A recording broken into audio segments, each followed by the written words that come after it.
were best friends and roommates until one of them flipped and killed the other one. On March 2nd, 2022, Okisha Mo Range strangled her best friend Mimi Fletcher over a missed vacation. A sisterhood ended in brutal murder. This case, handled by the Fulton DA's major case unit, involved two stunning women so tight they called each other sister, a relationship that ended in stunning fashion, in murder. The scene inside was quiet, but silence can speak volumes. One woman lay dead. The other had no injuries, no fear, just a story that didn't add up. What began as a tight-knit bond had turned into something unrecognizable, and the deeper detectives looked, the more disturbing it became. She beat her where she had contusions all over her body from her head to her feet, and then after that, she shot her to death. This isn't just about violence. It's about obsession, control, and a final act that left investigators and friends questioning everything they thought they knew. If you think you've seen friendship go wrong before, you haven't heard anything like this. Stay with me as we break down the chilling case of the roommate who turned a so-called sisterhood into something deadly. March 2nd, 2022 began like any other day, until the silence of a Midtown Atlanta condo was shattered. Police arrived to find a scene that could only be described as a nightmare. 34-year-old Mimi Fletcher was dead, her life extinguished in what seemed like a brutal and deliberate act. The details spoke for themselves. No forced entry, no signs of a struggle, just the stark reality of a violent death. Mimi had been strangled. Her roommate and self-proclaimed best friend, Okisha Mo Range, was there when police arrived. Mo's story, she claimed they were just play fighting.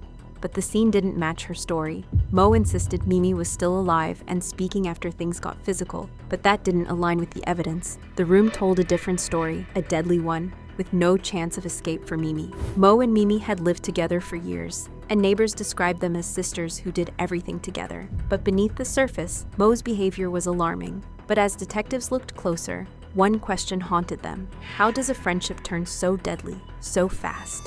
And was this really just a fight gone wrong? Or something much darker? Investigators didn't need to guess. Mimi had suffered, repeatedly. This wasn't a scuffle, it was a beating. The question everyone kept asking was chilling. Was Mimi's own best friend truly responsible? As investigators dug deeper, they discovered a trigger behind the tragedy. Mimi, who was always careful not to upset Mo, had finally planned a trip on her own.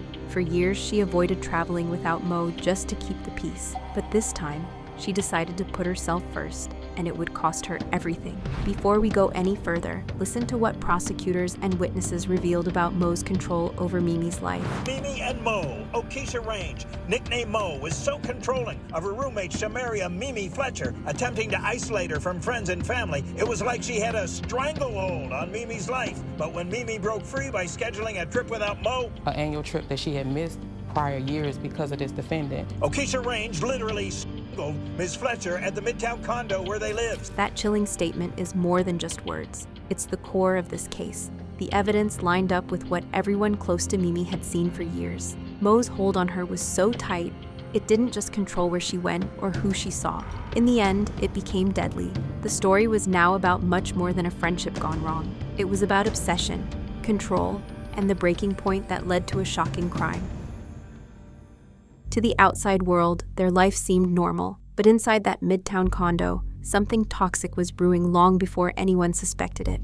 They called each other sisters, but behind closed doors, that sisterhood became a cage. Imagine living in your own home, but feeling like every move you make is watched. That was Mimi's reality, day after day. Friends saw it too, but they missed the depth of the trap. Because control like this doesn't scream, it whispers. Mo didn't work. She had no source of income, no bills in her name, and no plans to change that. At first, it might have looked like a friend helping a friend through a rough patch, but this wasn't temporary. Mimi covered everything, while Mo contributed nothing but pressure. Mo demanded Mimi's full orbit, guilt-tripping her for any outside plan, faking illnesses to stay center stage. No one else was allowed close. Over time, the signs of emotional exhaustion began to show. Mimi stopped reaching out to people she once loved to see. Old friends rarely got calls or texts from her anymore. Even her family noticed how quiet she had become. Usually, this kind of control is wrapped in sweetness and subtle manipulation. Mo never raised her voice or made a scene. Instead, she used passive threats like saying she'd fall apart if Mimi ever left. Every time Mimi tried to assert herself, Mo would find a way to turn the situation around and make her feel guilty. Roommate Antoinette Degree would later testify that living with the two women felt tense, even when nothing was being said out loud. She saw firsthand how Mo isolated Mimi and made her second-guess her own needs. Antoinette told the court that Mimi looked constantly worn out. Her silence said more than words ever could, like she'd been through too much for too long. Now let's hear exactly how the district attorney described Mo's dependency in front of the jury. Keisha Range didn't buy herself food, she didn't pay any rent, she didn't have a source of income. Those words didn't just describe how Mo lived. They exposed the deep imbalance at the center of their relationship. Mo relied on Mimi for everything, yet offered nothing in return except more demands. This wasn't just about bills unpaid or chores left undone. It was a friendship worn down by constant demands, until Mimi's life was no longer her own. The real horror? This didn't happen overnight. It was years of slow erosion, guilt, dependency, and silence, until Mimi's identity wasn't hers anymore. By now, we've seen how Mo's control over Mimi played out behind closed doors through guilt, dependency, and quiet manipulation.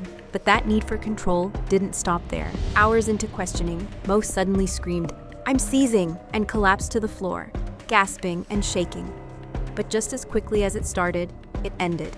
The moment the pressure was off, her lawyers claimed it was real, but the prosecution didn't flinch. They played the footage in court, not as evidence of illness, but of cold, rehearsed manipulation. Miss Range does in fact continue to maintain her innocence of all charges and allegations. As those clips played, the reality of Mo's actions sank in for everyone present. What started as sympathy turned into disbelief. Both incidents were timed perfectly to dodge the interrogation. And as you probably know, investigators don't miss patterns, especially when the convulsions only start the moment the spotlight burns hottest. The jury know it was strategy, and even after Mimi's death, Mo was still trying to control the story. This was a long, calculated descent, and the sentence made sure there would be no second chance. And this wasn't new.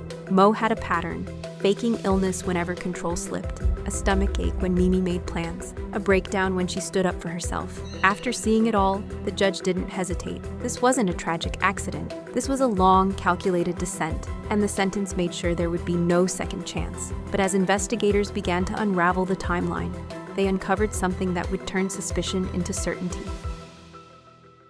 After watching those theatrics, what comes next will make things even more twisted. In the interrogation room, Mo did not confess or show regret. Instead, she gave a new story about what happened to Mimi Fletcher. Mo told detectives it was all a misunderstanding. Mo insisted it was nothing serious, just play fighting. She claimed she kicked Mimi playfully, and that Mimi was still alive and talking afterward. But we've heard this before, the kind of story that tries to shrink violence into something harmless. But as expected, no one believed her.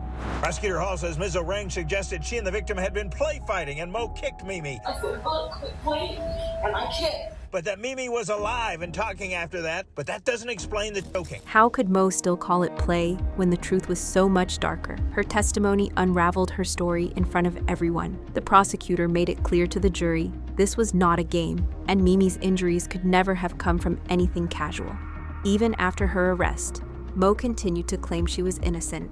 She insisted that her health problems were real and that people misunderstood her actions, but the courtroom saw through it. As the trial moved forward, the question kept growing louder. How far would Mo go to avoid responsibility, and would justice finally catch up with her? After the arrest, the case entered the courtroom, where the truth would be laid bare for all to see. But now it was time to hear them under oath. The courtroom wasn't just reviewing evidence. It was reliving the unraveling of a woman's life, and as prosecutor Cassie Hall took her place, the sense of suspense only grew. He wasted no time laying out the prosecution's argument. She pointed to a pattern that had started long before that March afternoon. In her telling, the crime wasn't a split-second decision. It grew out of obsession, emotional manipulation, and a need for total control. Hall showed the jury exactly how these patterns trapped Mimi, turning her own home into a place of fear. On the stand, Antoinette described what it was like to witness Mo's possessiveness, her constant need to keep Mimi isolated. It wasn't just one fight or a bad day, it was an everyday reality. I wanted justice for Mimi because during the time that I was in her space, I didn't feel like she was being treated fair in the friendship. Was it controlling? Very controlling. You didn't need to be a psychologist to read between those lines. Her testimony brought the issue into sharp focus, drawing a clear path from psychological control to physical violence. The defense tried to suggest another explanation. They said Mo suffered from emotional struggles and that there was no clear reason for her to hurt Mimi.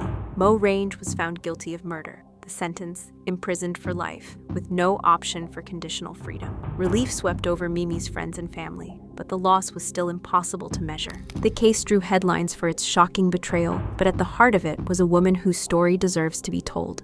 Shamaria Mimi Fletcher was just 34 years old. She grew up in Georgia and made a name for herself through hard work and genuine warmth. Mimi graduated from Georgia State University and went on to lead her chapter of Alpha Kappa Alpha, one of the most respected sororities in the country. As president, she earned respect for her leadership, her sense of humor, and her willingness to help anyone in need.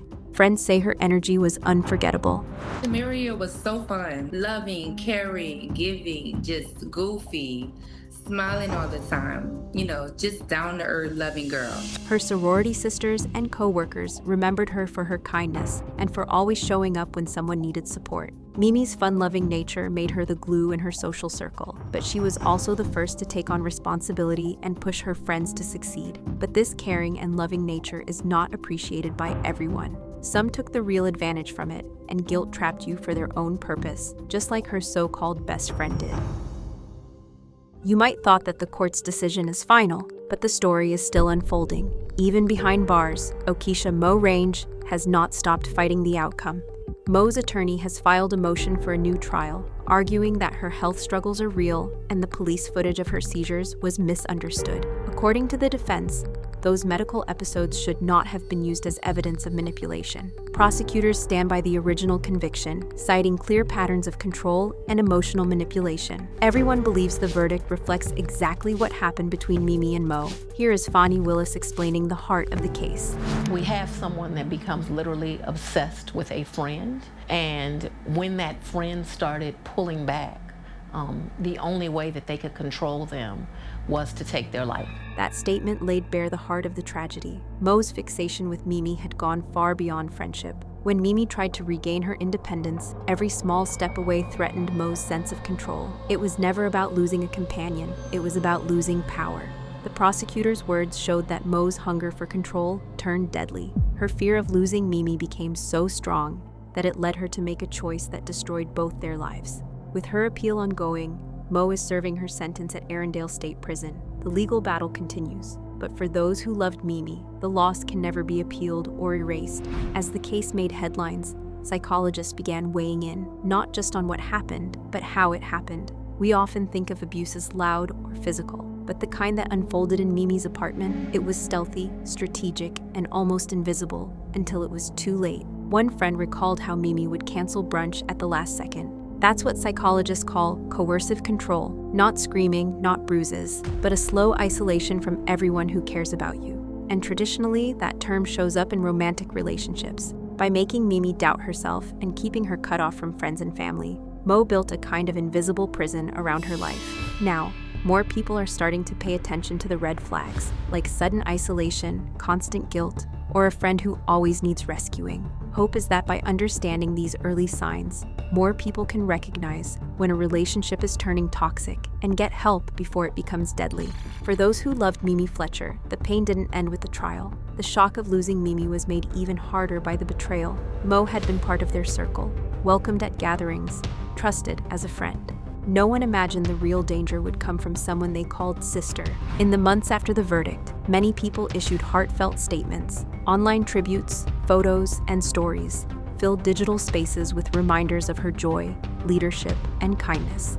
Even as they grieve, her friends and sorority sisters are determined to keep her memory alive. They hope that Mimi's story sparks lasting awareness, so no one else has to lose a friend or sister to the kind of hidden danger that tore their sisterhood apart. Everyone asked how Mimi didn't see it coming, but maybe the better question is, why didn't we? The signs were there, and they still are, hidden in plain sight. But here's what prosecutors uncovered after the verdict. One detail so disturbing, it was never shown in court. And once you know what it was, everything about this case looks different.